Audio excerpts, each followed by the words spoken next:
आपण जो अभंग घेतलाय तो तुकोबारायांचा चिंतन असं चालू होतं की हजारो जण आपल्याला जागं करतात, पण जागं करणाऱ्यापैकी बरं का संतच असे आहेत की ते आपल्याला हिताच्या ठिकाणी जागं करतात बरं का. खूप अभंग मग कुठं कुठं जागं करतात.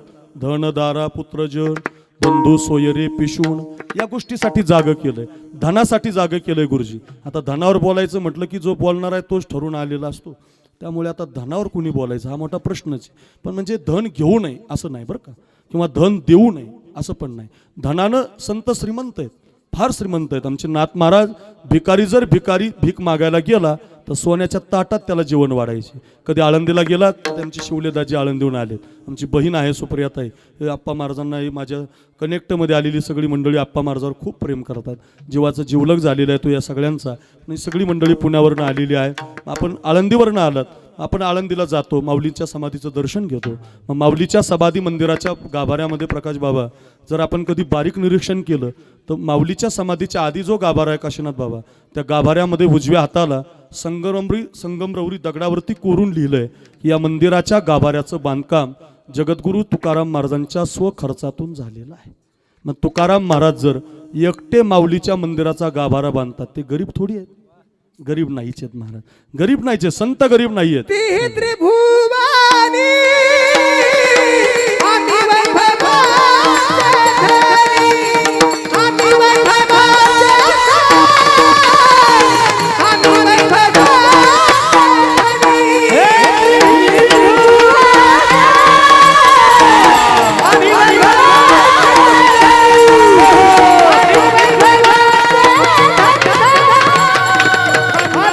वैभवाचे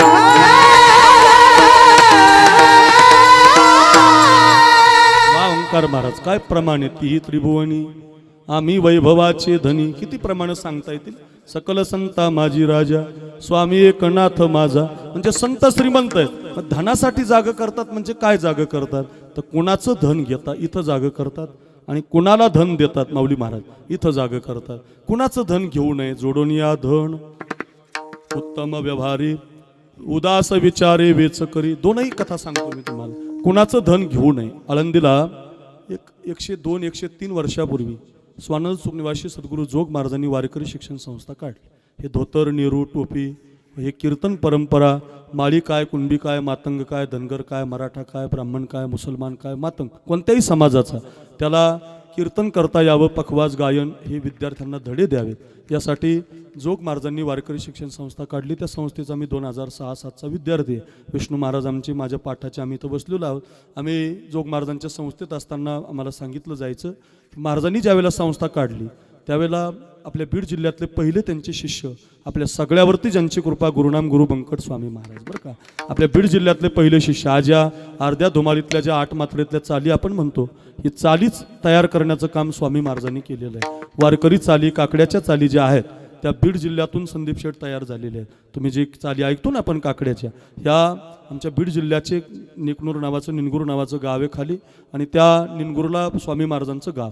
ते पहिले शिष्य झाले जोग महाराजांचे. दुसरे गुरुनाम गुरु मामासाहेब महाराज दांडेकर, तिसरे गुरुनाम गुरु मारुती बाबा गुरव, आणि चौथे गुरुनाम गुरु लक्ष्मण बाबा इगतपुरीकर. अशा 4 संस्थेचे विद्यार्थ्यांनी वृक्षवेल वाढत गेला. वेळ कमी आहे, एक एक विद्यार्थी एक एक महाराज वाढता संस्थेचं वलय तयार झालं. मग एक एक विद्यार्थी त्याच्यातून तयार झाला. या खालच्या भागामध्ये पंडित वैकुंठवासी सुभाष गुरुजी तयार झाले. खाली इकडं पलीकडे पैठणला गुरुवारी रखमाजी महाराज नवले, त्याच संस्थेचे विद्यार्थी. कुठून तरी ती परंपरा जोग महाराजांपर्यंतच जाती बरं का. कुणाचीही लावा, परंपरा जोग महाराजांचीच जाती. एकही विद्यार्थी असा नाही की तो जोग महाराजांच्या परंपरेतला नाही. कुठून तरी त्याचं शिष्यत्व जोग महाराजांपर्यंतच पोहोचतं. असं त्यांनी ती संस्था उभी केली. आणि त्या काळामध्ये मग असे थोडंसं कापसाला भाव म्हणा, जमिनीला भाव नसायचे, दुष्काळ असायचा, आणि त्या कालखंडामध्ये लोक वर्गणी द्यायची, आणि त्याद्वारे संस्थेचं बांधकाम व्हायचं. आणि मग संस्था उभी राहिली आणि पोरं वाढायला लागली तर घासवाली धर्मशाळेत ती संस्था होती. आणि ती संस्था चालत असताना नेमकं आता विद्यार्थ्यांना बसायला जागा पुरेना म्हणून बांधकाम करायचं ठरलं. आळंदीला जी जुनी जोग महाराजांची वारकरी शिक्षण संस्था आहे तिथं सध्या शांतीब्रह्म मारुती बाबा राहतात.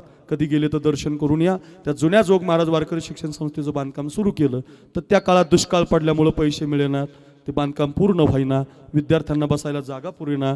मग आता काय केलं पाहिजे? तर एका श्रीमंत सावकाराला पुण्याच्या माहिती झालं की कोणीतरी आळंदीला जोग महाराज विद्यार्थ्यांना ज्ञानेश्वरी सांगतात, त्यांचे पाठ घेतात आणि त्यांच्या त्या संस्थेच्या बांधकामाला पैसे कमी पडले. आणि मग त्या काळात त्या सावकारानं गाडीमध्ये बसून संस्था गाठली, घासवाली धर्मशाळेत गेले. माझ्याकडे बघा, दर्शन घेतलं महाराजांना. महाराजांना म्हटले, महाराज मला आहे ना ज्ञानेश्वरी ऐकण्याची इच्छा आहे, पण ज्ञानेश्वरी तुम्ही पाठ 5 वाजता सांगता म्हणे. त्या काळामध्ये पाठाची वेळ ही पाठ 5 वाजता होती. इंद्रायणीचं स्नान करायचं 4 वाजता आणि 5 वाजता पाठ भरायचा. म्हटले मग काय झालं? या म्हटले ज्ञानेश्वरी ऐकायला काही हरकत नाही म्हटले, फक्त आमचे नियम आहेत, धोतर घालावं लागतं, नेहरू घालावं लागतं, टोपी घालावी लागते आणि वारकरी वेशामध्ये तुम्ही ऐकायला आले तर इथं काही बंधन नाही, येऊ शकता म्हटलं ऐकायला. नाही म्हटले तसं नाही, मी पुण्यातला आहे, सावकार आहे, खूप श्रीमंत आहे, भरपूर पैसे माझ्याकडे आहेत, मी तुम्हाला काळजीच करू नका, वाटेल तेवढे पैसे देतो, तुमच्या संस्थेचं बांधकाम अर्धवट राहिलं ते मला कळालं, ते बांधकामही करून देतो, पण मी सकाळी 9ला उठतो म्हटले, माझी सकाळ 9ला आहे, त्यामुळे मला 10 वाजता जर तुम्ही माझ्यासाठी पाठ घेतला तर फार बरं होईल. या बदल्यात मी तुमची संस्थाही बांधून देतो आणि तुम्हाला पैसेही देतो. पुन्हा जोग महाराज त्याला म्हटले, तुमचे पैसे नको, तुमची बांधकामाला काही निधी नको, तुम्हाला यायचंच असेल ऐकायला तर तुम्ही सकाळी पहाटे 5च्या वेळेस या, पैशाची काही गरज नाही. असं बराच वेळा चाललं होतं.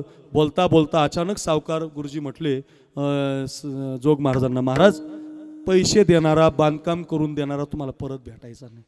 खूप माणसं भेटतील तुम्हाला, पण असं एकटाच बांधून देणारा, पैसे देणारा भेटायचा नाही. काय जोग महाराजांचं वाक्य. जोग महाराज म्हटले, अरे वेड्या, तू जसं म्हणतो ना मला तुझ्यासारखा भेटणार नाही पैसे देणारा, तसा तुलाही माझ्यासारखा पैसे न घेणारा कधीच भेटणार नाही.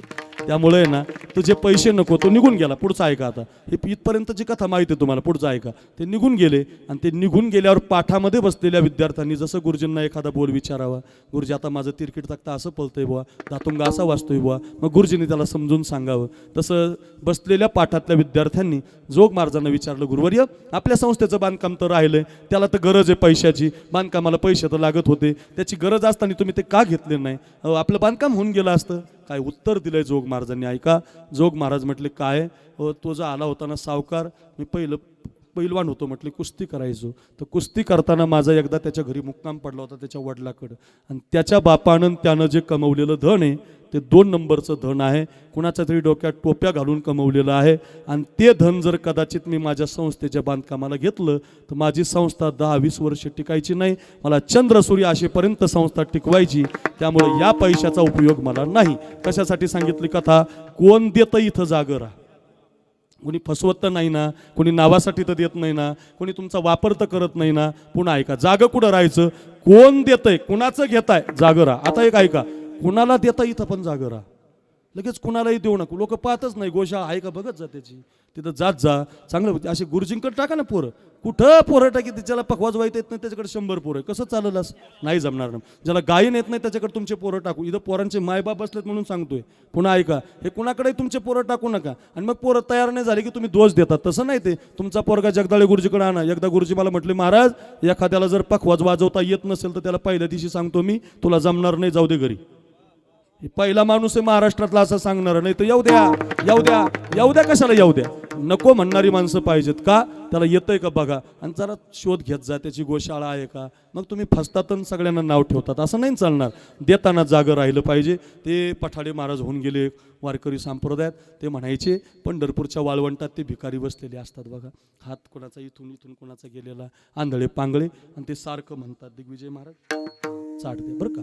हो काय म्हणतात, 1-2 पैसा द्यावो धर्मा म्हणतात, आशीर्वाद लागेल तुमच्या मुलाले कराला. लय गोड म्हणतात, आपल्याला दया येते त्यांची. 1-2 पैसा द्यावो धर्मा. आपल्याला वाटतं 200ची पिवळी नोट देऊ काय, 500ची जांभळी देऊ काय, नोटाचे कलर बदललेत आता ध्यानात ठेवत. अशा नोट कोणती देऊ बुवा? मग आपण 200ची नोट काढली आणि त्या गाड्याच्या हातात टाकली वारंगी बाबा, आणि तो गडी त्याची दारू पिऊन आला, काय फायदा झाला? सर्वाभूती द्यावे अन्न द्रव्य पात्र विचारुनी. कथा तशीच प्रमाणे म्हणायला वेळ नाही आपल्याला. काय अन्नदान कुणालाही करा, हो काय करायचं तुम्हाला करा, पण द्रव्य देताना कुणाला देता इथं जागं राहा. धनासाठी जागं राहा, देतानाही जागं राहा, घेतानाही जागं राहा. दारा दारा म्हणजे पत्नी माझी आलेली आहे, बायको इथं बसलेली आहे, ज्याची त्याची पत्नी, ज्याचं त्याचं लग्न झालं त्यानं कीर्तनाला येऊ देते की नाही, जागं राहा. पंगत घालू देते की नाही, जागं राहा. जरा जागं राहत जा, जागं राहिलं पाहिजे. दारा म्हणजे पत्नी. तिसरं आलं पुत्र. पुत्र पुत्र म्हणजे मुलगा. सगळ्यांना मुलं आहेत. आता इथं बसलेल्या प्रत्येकाला मुलं आहेत. मुलासाठी जागं राहा. जागं राहिलं पाहिजे ना महाराज मुलासाठी. सध्या वातावरण फार भ्रष्ट झालंय, मुलं जागी नाहीत महाराज, आणि बापही जागा नाही, आणि मायबाप मुलासाठी जागे नाही. जरा जागा असलं पाहिजे. जागं राहणं फार गरजेचं आहे. माहेरचं आडनाव जाधव होतं जिजाऊचं, आणि सासरचं आडनाव भोसले होतं. मुलगी जन्माला आली, ऐका रे जवळाला कर, मुलगी जन्माला आली म्हणून बापानं हत्तीहून साखर वाटली होती. काय बाप असेल महाराज, काय बाप असेल. अरे असा बाप आमच्या आप्पासो महाराजासारखा पाहिजे, माझ्या माऊली महाराजासारखा पाहिजे. गेल्या वर्षी माऊलीनंही मोठा कार्यक्रम केला गावात पोरीसाठी, आणि आप्पाही यावर्षी कार्यक्रम करतोय मुलीसाठी. एक वाक्य सांगू, गर्भातल्या मुलीला कधी मारू नका. तीच मुलगी झाशीची राणी आहे, तीच मुलगी लता मंगेशकर आहे, तीच मुलगी कधीतरी एखाद्या वेळेला कलेक्टर आहे, मारू नका तिला.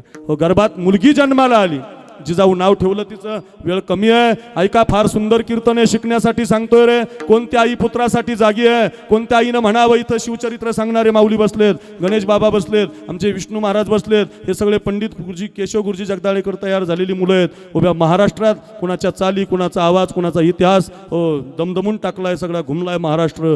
सगळी अशी मातबर लोक इथं बसलेली आहेत. घरी घेऊन जा. काय सांगतोय ऐका ऐका. पवाडा म्हणणारा आमचा संतोष महाराज वनवे आहे, विनोद सांगणारे कृष्णा महाराज आहेत. हे सगळे गुरुजींच्या दालनातले विद्यार्थी आहेत. याच्यासाठी सांगत होतो. माहेरचं आडनाव तिचं जाधव, सासरचं आडनाव भोसले. आणि भोसलेला दिलं थाटात लग्न. पोरगी पण तशीच निघाली हो. आता अशा वाढदिवसाला या शर्वीला एवढे माणसं वाढदिवसाला शुभेच्छा द्यायला आली. एक एक पखवाज वादक, एक एक गायक, एक एक कीर्तनकार, ज्यांना लाखो रुपये देऊन जे लोक मिळत नाही, 15 मे पर्यंत ज्यांच्या तारखी रिकाम्या नाहीत, अशी सगळी मंडळी जरी आप्पाच्या कार्यक्रमाला इथं या शरवीच्या वाढदिवसाला येतात. काय भाग्यवान पोरगी असेल महाराजी, काय भाग्यवान मुलगी असेल, काय भाग्यानं तिला जन्म मिळाला असेल यांच्या पोटी. एवढी मंडळी इथं उपस्थित राहतात. याचा अर्थ असा आहे, मुलगी पण तशीच निघते ना. मग 8 वर्षाची झाली गुरुजी, तलवार उचलायला लागली. 11 वर्षाची झाली, दांडपट्टा चालायला लागली. 15 वर्षाची झाली, घोड्याला रिकिबी लावायला लागली. अरे 18 वर्षाची झाली, तानाजी पाहिजे, येसाजी पाहिजे, कोंडाजी पाहिजे, निजामशाही पळाली पाहिजे. स्वप्नच पाहायला लागली. स्वतंत्र राष्ट्र, स्वतःचा ध्वज, स्वतःचा घोडा, स्वतःचा हत्ती, स्वतःचं सिंहासन मिळालं पाहिजे. स्वप्न पाहायला लागली. काय रणरागिणी निघाली. लग्न झालं शहाजी राजा बरोबर. लग्न झाल्याबरोबर आपल्या मराठ्यात युद्ध लागलं. आपल्या देशाला एक कलंक आहे. आपलीच लोक आपल्यात भांडतात, फार वाईट वाटतं. आपणच काय भांडायचो. माळ्यानीच काय मराठ्याशी भांडता रे, मराठ्यानीच काय माळ्याशी भांडता, ब्राह्मणांनीच काय आपल्याशी. अरे नका ना. आपापसातलं भांडण चांगलं नाही दादांनो. असेल तो काय विषय असेल त्याच्याबद्दल मत नाही, पण आपापसातलं भांडण चांगलं नाही. आपापसातल्या भांडणाचं फार वाईट होतं. किती भांडण पेटलं ऐका. एका बाजूला हत्ती पिसाळला म्हणून निजामशाहीनं, त्या हैदराबादच्या निजामशाहीनं भांडण लावून दिलं. जाधवांच्या तलवारी भोसलेवर आदळल्या, भोसलेंच्या तलवारी जाधवावर आदळल्या. ऐका रे जवळाला कर. एका बाजूला आता माहेरची तलवार आहे, एका बाजूला आता नवऱ्याची तलवार आहे. युद्ध आपापसात भिडलंय. आता बाप तरी मरतोय, नाही तर नवरा तरी मरतोय. असं युद्ध भिडलं. एका बाजूला बापाची तलवार, एका बाजूला नवऱ्याची तलवार. आता काय करावं. जिजामाता युद्ध पाहत होते गुरुजी. कोणती आई भाग्यवान आहे, कोणत्या आईनं संस्कार दिले, कोणत्या आई म्हणू शकते मी पुत्राच्या ठिकाणी जागी आहे. म्यानात ती तलवार काढली आणि आपल्या बापाला आडवी लावली. खबरदार बाबा, अगोदर माझ्याशी युद्ध करा, अगोदर मला पाडा, अगोदर माझा निपात करा, आणि मग माझ्या कुंकवाची वाट धरा. अशा वाघिणीच्या पोटी वाघ जन्माला. वा रे वा, बच्चा काय छावाय हा पोरगा. वा. कशासाठी सांगतोय. अशी आई लागते त्याला. आईच्या गर्भात उमगली झुंजाराची रीत. कुठंही नाही, त्या आईच्या गर्भातून जन्माला येतं. चला, आई जागी असली पाहिजे, बाप जागा असला पाहिजे पुत्रासाठी. धनदारा पुत्र जो, पुत्रासाठी जागा राहा, धनासाठी जागा राहा. एक सांगतो आणि पुढे जातो. भावासाठी जागा राहा, बंधूसाठी जागा राहा. फार गरजेचं आहे बरं ऐकायला हे. रामलल्लाची मूर्ती बसवली गुरुजी. काय आनंद झाला देशाला. प्रत्येक माणूस आनंदी होता. सगळे जण म्हणतच होते बुवा, श्रीराम जय राम, जय जय राम, अवधपुरी के राजा राम. श्रीराम जय राम, जय जय राम. तीन कीर्तनं 4 कीर्तनं होती 22 तारखेला. कोण्या गावात मिरवणूक होती, कोणी रामप्रभूचा जय जयकार करत होतं. प्रत्येक जण त्या रामामध्ये विलीन झालं होतं. पण नुसता राम बसवला इथं थांबू नका, रामचंद्र अयोध्येला आले इथं थांबू नका. 500 वर्षाचा वनवास गेला आणि रामचंद्र जर अयोध्येला आले तर त्या रामाचं रामायण घरी आणा. काय सुंदर आहे रामायण. प्रत्येकाच्या घरात असावं, प्रत्येकाच्या कुटुंबात असावं. भांडण नाही होणार महाराज. रामायण वाचा, नाही होणार. मी खरंच सांगतो तुम्हाला. पहिल्या वरानं भरताला गादी मागितली आणि दुसऱ्या वरानं रामाला वनवास मागितला. 14 बरस राम वनवासी. राघवा तुला 14 वर्षाचा वनवास आहे. कसा रे मला टाकून गेला राम. पंडित भीमसेन जोशी दिग्विजय महाराज आहेत वाजवायला म्हणून म्हणतो 2 मिनिटं. कसा रे मला टाकून गेला राम, कसा मला टाकून गेला राम. रामाविन जी व्याकुळ होतो, रामाविन जी व्याकुळ होतो. नाही जीवासी आराम, कसा टाकून गेला कसा वा टाकून गेला कसा टाकून गेला राम. रामाविन चैन पडेना रामा रामा रे रामा रामा. बागेश्वरी राग आहे. हे रामा रे रामा रामावीन रामा रे रामावीन रामावीन रामावीन चैन पडला नाही जीवासी आराम. सुचत नाही का कसा मला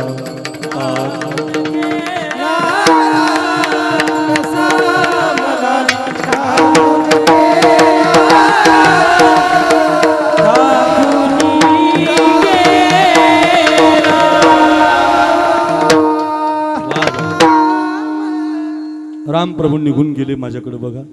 हो अयोध्या दुःखी झाली. सगळेजण त्या कैकेयीला शिव्या द्यायला लागली, पापी म्हणायला लागली. फार गोड प्रसंग आहे. आणि ज्यावेळेला रामप्रभू निघून गेले काशीनाथ बाबा, त्यावेळेला भरत आणि शत्रुघ्न परत आले. तर त्या भरताला माहिती पडलं माझ्या आईनं 14 वर्षाचा वनवास माझ्या दादाला माझ्या गादीसाठी दिला. या देशातला पहिला भाऊ आहे. त्यानं आपल्या आईला श्राप दिला. कैकेयी चांडाळणी पापिणी मा, आजपासून मी तुला कधी आई म्हणणार नाही, तुझं नाव कोणी ठेवणार नाही. तुम्ही एवढ्या जणी इथं आहात, तुमच्यापैकी कैकेयी नाव आहे कोणाचं? एकीचं पण नाही. नाहीच येते. का नाही? त्याचं कारण ते ठेवलं जात नाही. समाजात त्याचा वापर होत नाही. का? श्राप येतो भरताचा. जा मा जा, तू पापी आहे मा, तू स्वार्थी आहे मा, आजपासून मी तुला आई म्हणणार नाही. आणि भरतानं निर्णय घेतला, गुरुजी ही सगळी रथ गादी सिंहासनं माझ्या रामचंद्राला परत द्यायची. काय भाऊ असेल, काय भाऊ असेल. मिळून सुद्धा घेत नाही. मिळून सुद्धा जरा घरी घेऊन जा रे, मिळून सुद्धा घेत नाही. त्यानं ती गादी, त्याने ती सिंहासनं सगळं रथामध्ये भरवलं आणि रथ घेऊनच वनवासामध्ये निघाला. भरत चला रे अपने राजा को मना, भरत चला रे अपने भैया को मना. राजा को मनाने भैया को मनाने, आवाज द्या. राजा को मनाने भैया को मनाने, भगत चला रे प्रभु दर्शन पा. भरत चला रे अपने राजा को मना, राजा को मना, राजा को मना. गाद्या घेऊनच गेला, सिंहासनं घेऊन गेला. गुरुजी ज्यावेळेला तिथं पोहोचला ना त्यावेळेला हंबरडा फोडून रडायला लागला. मला माफ करा म्हणायचा, ही गादी तुमची आहे रामचंद्रा, हे तुम्हाला घ्या, हे सिंहासन तुमचं आहे, हे सगळं तुमचं आहे, मला माफ करा. चुकी होऊन सुद्धा माफी मागतो, चुकीच नाही त्याची तरी माफी मागतो, माफ करा म्हणतो. आणि शेवटी मग असं बराच वेळेला ज्यावेळेला होतं त्याला रामचंद्र त्या भरताला जागं करतात. रामचंद्रानं भरताला केलंय आणि त्या भरतासहित आपल्यालाही केलंय. कधीही टेन्शन आलं, कधीही दुःख झालं, कधी काही तुम्हाला वाटलं तर एवढं ऐकत जा, जागं होत जा बरं का. दैव जात दुःखे भरता. कधीच रडायचं नाही, कधी शोक करायचा नाही, कधी नाराज व्हायचं नाही जीवनावर. का? प्रारब्धानं तुमच्या माझ्या कपाळावर हे लिहिलेलं असतं. यशासाठी प्रयत्न करणारी मुलं आहेत. एखादाच भरत महाराज तयार होतो बरं का, एखादाच दिग्विजय महाराज तयार होतो. खूप यशासाठी प्रयत्न आहेत, अपयशच पदरात पडतं. का? यश आणि अपयश प्रारब्धाच्या हातात आहेत. खरंच सांगतो, लाभासाठी प्रयत्न करणारा समाज आहे, हानी पदरामध्ये पडताना दिसते. प्रारब्ध आहे. जगण्यासाठी प्रयत्न करणारी मंडळी आहेत. आपल्या गावातली 12 दिवसापूर्वीची घटना आहे. जो पोरगा देशासाठी लढतो, जो सप्त्याला गावामध्ये येतो आणि येता येता त्याचा ॲक्सिडेंट होतो आणि तरणा बाण पोरगा देशाच्या मातीचा सेवा करणारा निघून जातो. जगण्यासाठी प्रयत्न आहे गुरुजी, पण मरण पदरामध्ये पडतंय. म्हणून दैव जात दुःखे भरता, दोष ना कुणाचा. खरंच सांगतो, पराधीन आहे जगती पुत्र मानवाचा, दोष ना कुणाचा. कधी कुणाला दोष देऊ नये, प्रत्येकानं घरी घेऊन. प्रारब्ध आहे महाराज, तुमच्या बाबतीत, माझ्या बाबतीत, सगळ्यांच्या बाबतीत घडतं बघा. 400 पोरं असतात गुरुजींकडे शिकायला, त्याच्यातले 10-5च आसाराम महाराज, गणेश महाराज, माऊली महाराज, आप्पा महाराज, भरत महाराज होऊ शकतात. सगळ्यांना ते मिळणार नाही. खूप विद्यार्थी शिकून गेले पण ते खेड्यामध्ये आहेत, ढोरं सांभाळतात, त्यांचं प्रारब्ध आहे महाराज. ते काय तुम्ही त्याला दोष देऊ शकत नाही. का? माय कैकईना दोषी. भरत लक्षात ठेव, नव्हे दोषी तात, राज्य त्याग कानन यात्रा असे कर्मजा. लक्षात ठेव, खेळ चाललासे माझ्या पूर्व संचिता, पराधीन आहे जगती पुत्र मानवाचा. ऐका ऐका, दोष ना कुणाचा, दोष ना कुणाचा. खरंच सांग, 2 गोष्टीतून कोणी सुटत नाही गुरुजी. 2 गोष्टीतून कोण सुटलं? एक, म्हातारं होण्यातून कोणी सुटत नाही, चुकत नाही, आणि नाहीच म्हातारे झालं मरणातून कोणी चुकत नाही. काही लोकांना खूप फोटो काढण्याची हौस आहे. काय फोटो काढतात महाराज, काय असे उभे राहतात मस्त अगदी मिशावर ताव हाणतात, भारी भारी फोटो काढतात. बरं, नुसते फोटो नाही काढत, ते फोटो काढून त्याचे मोठाले बॅनर बनवून हॉलमध्ये लावतात आणि त्या सोफ्यावर बसून त्याला पाहतात. म्हातारं झालं की त्याच्याकडेच पाहून म्हणतात, काय होतास तू, काय झालास तू. म्हणजे खोबऱ्याची वाटी झालेली असते, नाकातून नाकमुख गळू लागले, काय होतास तू. हा, मी तूच आहे. असं होतं की नाही बरं का, मी नाही सांगत बरं का. रामचंद्र म्हणतात, भरत नाराज होऊ नको. जरा मरण यातून सुटला कोण प्राणी जात.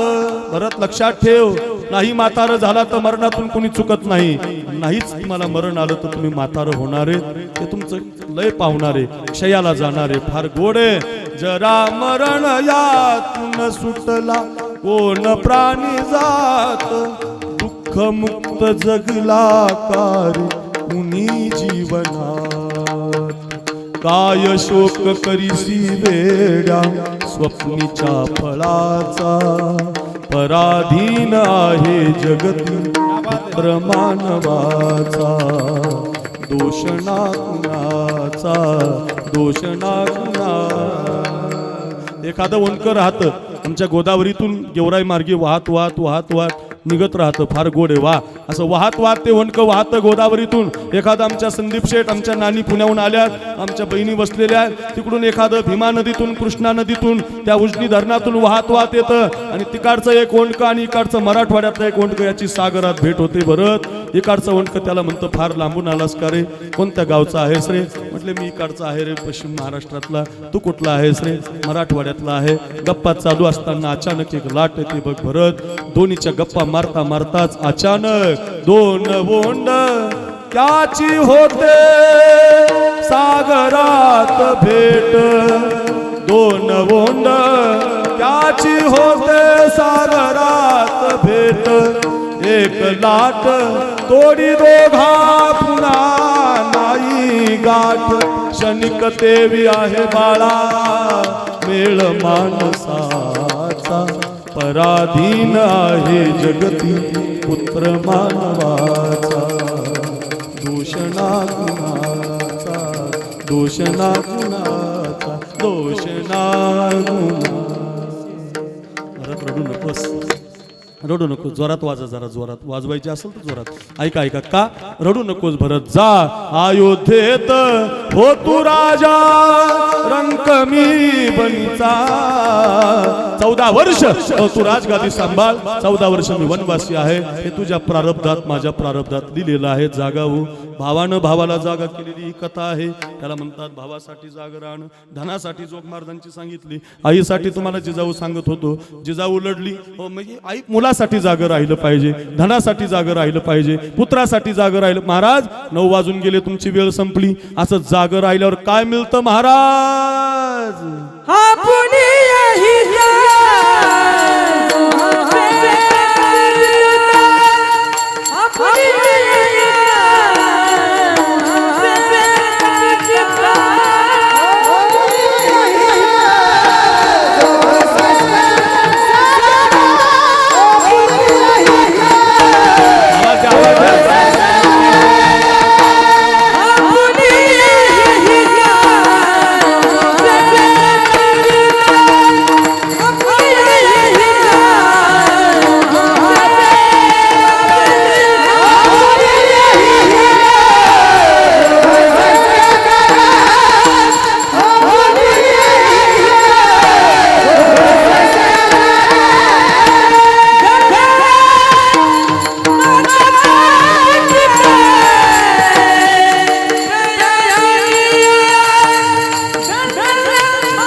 अभंगाच्या पहिल्या चरणात आपल्या हिता असा जो कोणी जागा आहे मग तो रामचंद्रासारखा जो कोणी जोग महाराजांसारखा जो कोणी जिजाऊसारखा असा जो कोणी जागा आहे त्याला फळ मिळतं आपुलिया हिता जो अशी असा जो कोणी आहे काय फळ मिळतं धन्य माता पिता तयाचिया त्याच्या आई वडिलाला धन्यता मिळते काय भाग्य आहे बघा ओ किती दिग्विजयने वाजू द्या त्याला नाहीच धन्यता पंडित केशव गुरुजी जगदाळींनाच मिळणार महाराज का धन्य माता पिता तया भरतने किती वाजू द्या धन्यता गुरुजीला आहे हो मी पुन्हा सांगतो धन्य माता पिता तया त्याच्या आई वडिलाला धन्यता मिळते ते आमचे महाराज सांगायचे ते वारकऱ्याची दिंडी गेली होती म्हणे कबीर महाराजांच्या घरी ते काशीला कबीर महाराज राहतात आणि दिंडी अशी गेली होती की लोक असं म्हणतात तो काळ नामदेवरायांचा ज्ञानोबारायांचा जो काळ आहे बरं का माऊली महाराज तुम्ही एकदा मला हा प्रश्न विचारला होता माऊली महाराज ज्ञानोबाराय निवृत्तीनाथ महाराज नामदेवराया गोरोबा काका आणि कबीर महाराज ही एका सांगातीचे आहेत प्रमाण आहे त्याला एकची टाळी झाली चंद्रभागे वाळवंटी माझा ज्ञानराजा गोपाळासी लाह्यावाटी नामदेव कीर्तन करी पुढे नाची पांडुरंग जनी म्हणे बोला ज्ञानदेवा अभंग अभंग बोलता रंग कीर्तनी भर. अभंग कधी कीर्तनाला रंग कधी येतो? कैलास महाराज, ओंकार महाराज, अशी डबल चाली, असा रामबाचा पखवाज, दिग्विजयबाचा पखवाज, असा डबल डबल भरत महाराज, अशा डबल चाली जर तुम्ही लावल्या आपोआप कीर्तन रंगतं महाराज. रंग भरे कीर्तनात प्रेम हरिदास नाचत, असं कीर्तन असायचं वाळवंटात. मग नामदेवरायांनी ते प्रसंग वर्णन केलाय किंवा जनाबाई म्हणते तर अभंग संतांचा आहे जनाबाईचा. ती जनाबाई महाराज म्हणते ज्या वेळेला असं कीर्तन रंगाला आलं आणि कीर्तन रंगल्यानंतर देव कीर्तनात नाचताना नाचता नाचता देवाचा गळला पितांबर, सावध होई देवा ऐसा बोले कबीर. इथं कबीर शब्द आलाय माऊली महाराज. म्हणून कबीर महाराज हे निवृत्तीनाथ महाराज ज्ञानोबा यांच्या सानिध्यातले होते. आणि त्या काळामध्ये ते काशीला असताना, काशीमध्ये असताना ज्यावेळेला वारकरी संप्रदायाचे ज्ञानोबा राय हे सगळे संत तिकडं तीर्थयात्रा करण्यासाठी, तीर्थावळीचं जे प्रकरण आहे त्या तीर्थावळीमध्ये अभंग आहेत, तीर्थावळी करण्यासाठी गेले. पुढे या, पुढे या, आईसाहेब या पुढे. आणि मग ज्यावेळेला असं तीर्थावळी करण्यासाठी गेले, तीर्थावळी करण्यासाठी गेल्यानंतर जाताना ते काशी लागली म्हणे. आणि त्या काशीला जाताना कबीर महाराजांचं घर आहे म्हणून पत्र पाठवलं. पूर्वी पत्र असायचे, विनंती विशेष पत्रास, कारण की मी जगदाळे गुरुजींच्या संस्थेत शिकतो आहे. आंघोळीची साबण, कपड्याची साबण संपलेली आहे. महिन्याच्या वारीला या, गुरुजीला भेटा. 25 तारखे 26 तारखेला गुरुजींची वास्तुशांती आहे, सगळ्यांनी या. आणि त्या वास्तुशांतीच्या निमित्ताने भेट बी आणा, तसं रिकाम्या हाताने येऊ नका. असं आपण पत्र पाठवायचो की नाही आईवडिलांना. या या, विठाला विठाला विठाला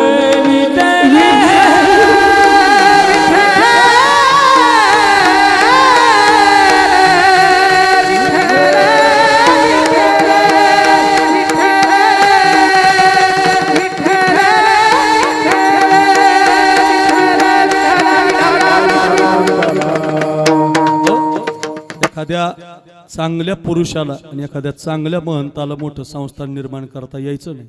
असं संस्थान एका स्त्रीनं, एका महिलेनं, अरे तुमच्यावर बोलू द्या मला थोडं, थांबा जरा. अगदी असं मोठं संस्थान आपल्या पाटोदा तालुक्यात राधाताई सानप म्हणजे आईसाहेबांनी निर्माण केलं.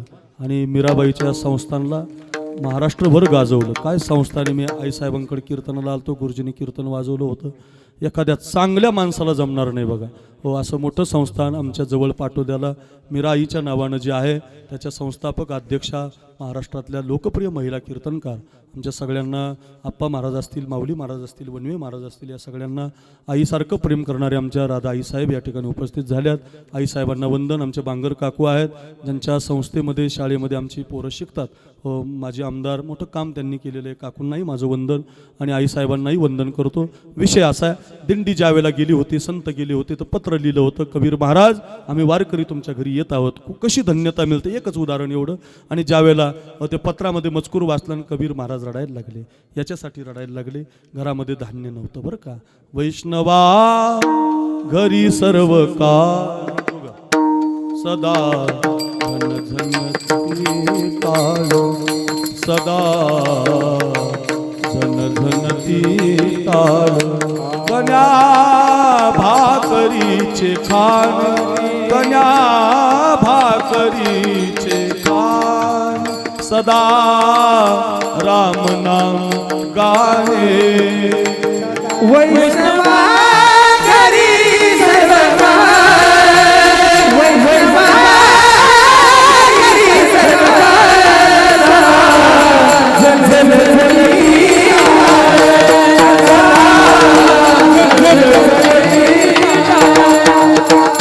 वैष्णवा घरी सर्व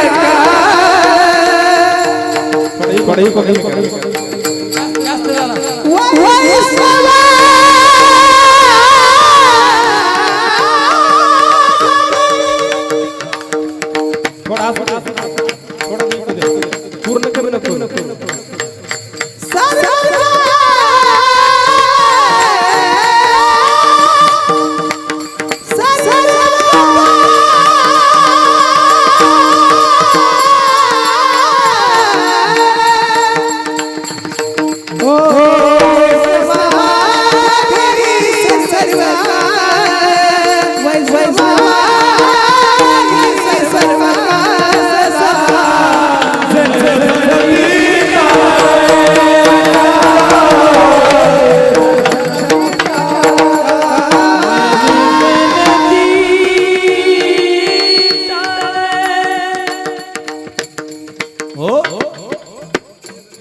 घरामध्ये धान्य नाही. महाराज रडायला लागले म्हणे. आणि तो कमाल नावाचा पोरगा गुरुजी जवळ आला आणि त्या कमालानं बापाला विचारलं, बाबा का रडता म्हणे तुम्ही? त्यांनी सांगितलं, फार सुंदर कथा आहे बरं का. संताची पायी खर्चावे शरीर. म्हटलं आपलं शरीर संतांच्या कामी आलं पाहिजे, भगवान बाबांच्या कामी आलं पाहिजे, गणेशगडाच्या काशीनाथ बाबांच्या कामी आलं पाहिजे. आपलं शरीर हे त्या आप्पा महाराजांना काय पैसे जास्त झाले म्हणून नाही हा कार्यक्रम, की माझं जे कर्तृत्व आहे, मी आज जर महाराष्ट्रभर वाजवतो, मला जर चांगले दिवस आले, संस्था आहे माझी, पंडित केशव गुरुजींचा आशीर्वाद मिळालाय, मग माझं जर चांगलं झालं तर त्या ऋणानुबंधाची कृतज्ञता प्रकट करण्याचा दिवस आहे. माझ्या मुलीच्या निमित्तानं आलेल्या पै पाहुण्यांना त्यांचं स्वागत म्हणा, गळ्यात हार म्हणा, त्यांना कपडे म्हणा, काय हे घेऊन त्यांना स्वागत करून त्यांना वाटी लावण्यासाठी, माझ्या मुलीला आशीर्वाद मिळण्यासाठी जर हा कार्यक्रम असेल तर याच्यासाठी सांगतो बघा, हो खरंच सांगतो, आपलं शरीर धर्मासाठी, देशासाठी, देवासाठी खर्च झालं पाहिजे ना, म्हणून तर सांगतो. संताची पायी खर्चावे शरीर, सांगतो कबीर कमालासी. संताची पायी, संताची पायी, संताची पायी. संत येणार आहेत ना, मग बाबा एक काम करू म्हटले, वाण्याच्या दुकानातून किराणा माल आणू. म्हटले तो वाणी देणार नाही, मग आता चोरून आणू म्हणे. भिंत पाडली म्हणे, भिंत, आणि चोरी केली बरं का वारकऱ्याला जेव घालण्यासाठी. बघा कुणाच्या आई वडिलाला धन्यता आहे. आणि मग ज्या वेळेला चोरी करून आईसाहेब ते धान्य काखेमध्ये घेतलं, कबीर महाराज पुढे असताना कमालाला वाटलं, आता हे जर आपण असं गेलो तर भिंत पडलेली आहे, कोणीतरी या दुकानदाराचे वाण्याचे पैसे चोरून नेईल. बाबा आता एक काम करा, समोरच्या दरवाजामध्ये एक तलवार आहे, त्या तलवारीने माझं शिर छाटून टाका, ओळखायला येणार नाही बाबा मी कोण आहे. आणि मग आता उद्या काय व्हायचं ते होईल, पण वारकरी जेव घाला, देव जोडे तरी करावा धर्म. ज्यावेळेला कमाल महाराजांचे कबीर महाराज बाप आपल्या हातामध्ये तलवार घेतो, काही वर्णन केलंय. कमालाने शिर खंडोनी आपुले, संत मालवले तिन्ही लोकी.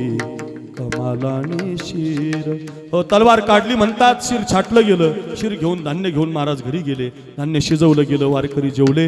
आणि ज्या वेळेला परत निघत असताना राजाने आदेश दिला की ज्या कोणी नराधमानं चोरी केली असेल त्याला सुळावर लटकवा. शिर नसलेलं सगळं शरीर सुळावरती लटकवलं गेलं होतं. माऊली ज्ञानोबाराय, निवृत्तीनाथ महाराज, सोपान काका, मुक्ताबाई आणि कबीर महाराज रस्त्याने पाहतात, कुणीतरी चोरी केली म्हणे, आणि त्याचं शरीर त्याला शिर नसताना लटकवलंय.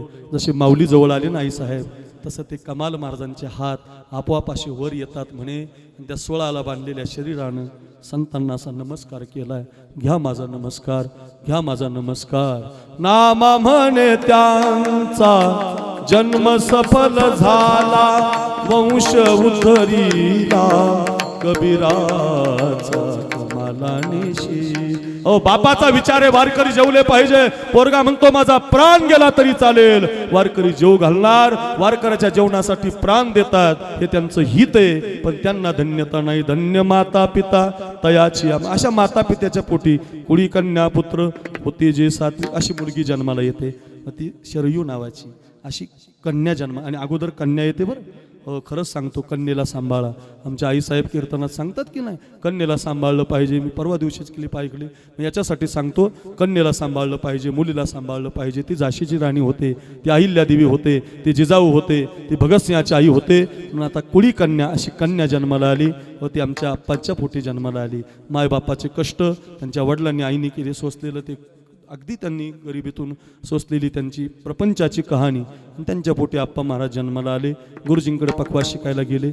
सगळी कामं गुरुजींच्या घरची करायची, गुरुजींना आधार द्यायचे. गुरुजींनी पकवास शिकवला आणि शिकवता शिकवता, वाजवता वाजवता आमच्या संतोष महाराज राऊत महाराजांच्या मुलं माझ्या संगतीत आले व हळूहळू कीर्तन वाजवायला लागले, माझ्याबरोबर फिरायला लागले. वाजवता वाजवता खूप चांगलं वाजवायला लागले. इतका कधी कधी मी गुरुजी इतका अपमान केला त्याचा समाजात, जसं तुम्ही एखाद्या विद्यार्थ्याचा करता की नाही तसा मी केला. मुंबईला एका कार्यक्रमात मी आप्पा महाराजाला वाजवता वाजवता थांबवलं. एखादा पोरगा निघून गेला असता, तो म्हणला असता महाराज चांगला नाही, अपमान करतो, लोकात आपली चव घालतो, राहिला नसता. पण त्याचा लय जीव माझ्यावर. तो म्हटलं बाबा बोलले ना काही होत नाही, एक दिवस इतका असा रियाज केला त्यानं, खूप अभ्यास केला, परिणामे आज महाराष्ट्रात तो सगळ्यांच्या आवडीचा मृदंगाचार्य झाला. म्हणजे असं सहन करावं लागतं महाराज. माऊलीनं सहन केलं, तुकोबारांनी सहन केलं, भरतनी सहन केलं. आता हे सहन केलेली मंडळी इथं खूप आहेत महाराज. तेव्हा ती मोठी होत असतात ना. हो, ते लोहाराचं उदाहरणच की नाही, आयरन तशीच आहे. हातोड्या बदलल्यात, घालणारे घाव घालणारे बदललेत ना. पण पुन्हा ऐका, सहन केलं की मोठं होतं. असं सहन करत मोठं नाव त्याचं झालं आणि मग त्याला काशीनाथ महाराजांचा आशीर्वाद मिळाला. बरं का, हे आमच्या सगळ्यांचे नाही, आम्ही पैसे घेणारे, आमचा कशाचा आशीर्वाद. हे ओरिजिनल महात्मा आहे हा काशीनाथ बाबा रूपी, यांचा आशीर्वाद मिळाला. गणेशगडावर ते गेले. इथं इथला पखवाज, हे पखवाजाचं शास्त्र सुद्धा इथं, म्हणजे पखवाजच गुरुजी आहेत महाराज. आणि आता पखवाज मिळाला आणि एकूण गुरुजींचा आशीर्वाद आणि तिकून काशीनाथ, म्हणून तर 2 फोटो वर आहेत. बरं का, हे देवाच्या रांगेला का लावलेत त्यांनी, ते त्यांचे गुरु आहेत. पण अशा दोघांच्या आशीर्वादातून त्याचं जीवन उमललं आणि माझं प्रेम आहे त्याच्यावर. मित्र आहोत आम्ही, सखे आहोत, एकमेकाचा अत्यंत जीव असे. माझं हृदयच मी त्याला दिलेलं आहे, त्यानं मला दिलेलं आहे. खूप जीव आहे एकमेकावर. एकही गोष्ट अशी नाही ती माझ्या ज्योतीला, म्हणजे माझ्या बायकोला माहिती नसेल, ती आमच्या आप्पाला माहिती आहे. बघा, म्हणजे दोघं असं काही कुठाने नाही बरं का, वेगळं नका. जसं आमची मैत्री सगळे आहेत, लगेच तुम्ही वेगळा अर्थ काढता. तर बायको उगाच घरी जाऊन द्यायची असं काय सगळं आमच्या दोघं मैत्री अशी आहे. आणि मैत्रीमध्ये कसं असतं, मित्र पाहिजे. काल ते इंद्रजित महाराजाचं कीर्तन, इंद्रजित महाराज रसाळांचं कीर्तन झालं टीव्हीला, आपल्या बीड जिल्ह्यातलेच आहेत. त्यांनी त्या मित्राबद्दल सांगितलं, लय आवडलं मला. आणि असं आपल्याबद्दल जरा गौरव करत जावं, एकमेकाबद्दल असं मस्त म्हणत जा ना, काय हरकत.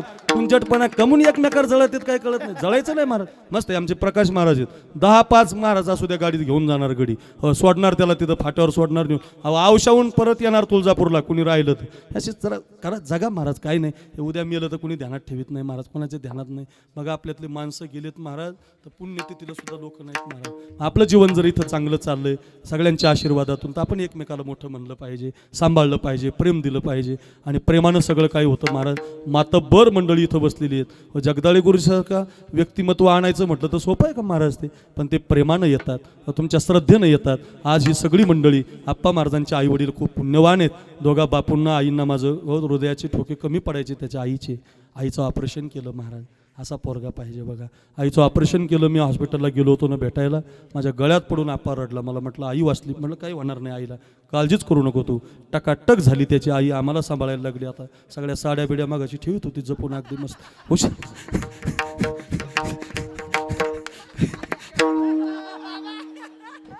असे मस्त. आणि त्या आईचे कष्ट, बाप तर फार भोळा आहे. मी नुसतं गावात जगदाळे गुरुजी यायचे, गावात सगळ्या गावात वडील सांगणार, आमचे गुरुजी येणार, अक्रूर महाराज येणार. अशा भोळ्या संसारामध्ये कष्टातून या आप्पानं जीवन उभं केलं.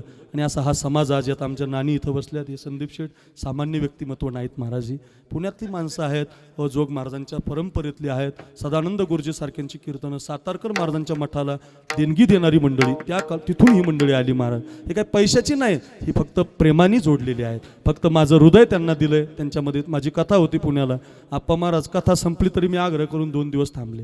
मग ज्यावेळेला तुम्ही लोक जोडता त्यावेळेला लोक तुमच्याकडे येत असतात. लोकांना प्रेम द्या. पैसे किती घ्या, पैशाला विरोध नाही महाराज, पण प्रेम द्या. फोनवर बोलत नाही तुम्ही, फोन उचलत नाही, याचं वाईट वाटतं. दिलं पाहिजे वेळ आपण सगळ्यांना दिलं. फोन उचला महाराज, 1 मिनिटं बोलायला काय लागतं, माझी तारीख रिकामी नाही बुवा, मला वेळ हे असं नका करू. माझी विनंती, तुमचा मित्र म्हणून सांगतो मी. आपण महाराज एक सगळे नामावंत, फोन नाही नका. 2-4च मोठं झालं की लगेच हे करू नका. हे मोठं जरी झालं तरी चालेल, विमानानं फिरा, पण पाय तुमचे जमिनीला असू द्या. केवढा व्यक्तिमत्व आहे हे. जगदाळे गुरुजी म्हणाल 2 तास लागतात, म्हणजे पाय जमिनीला आहेत त्यांची. गळ्यात मिठी मारली त्यांनी माझ्या. त्यांच्या एवढा आपण आहोत का महाराज? हे काशीनाथ महाराज काही सामान्य व्यक्ती, त्यांच्या पायाला आपण मस्तक लावलं तर आपलं पाप जाण्याची ताकद आहे अशा महात्म्यांची. ही महात्मे प्रेमानं येतात, म्हणून प्रेम करा. आपल्या जीवनातलं एकमेकाला देण्याचं, असू द्या चुकलं असेल एखाद्याचं, माफ करायला शिका, जवळ घ्या. असतं होत असतं संसारात मागं पुढं. संसार दुःखाचाचे, मृत्यू लोकी सुखाची कहाणी, ऐकी जेल कवनाची अस्रवणी, कैची सुखनिद्रा अंथुरणी इंगळाच्या. म्हणून अगदी सगळ्यांनी प्रेम करा. आणि त्या कष्टातून मग आज कोडी कन्या पुत्र कन्या जन्माला आली, शरयू. आणि ती अयोध्येची शरयू, काय भाग्य. यावर्षी शरयू 500 वर्षांनी आनंदित झाली. आणि जवळातली ही शरयू आज या सगळ्यांच्या प्रेमानं नाहून गेली. आणि आज तिचा जन्मदिवस.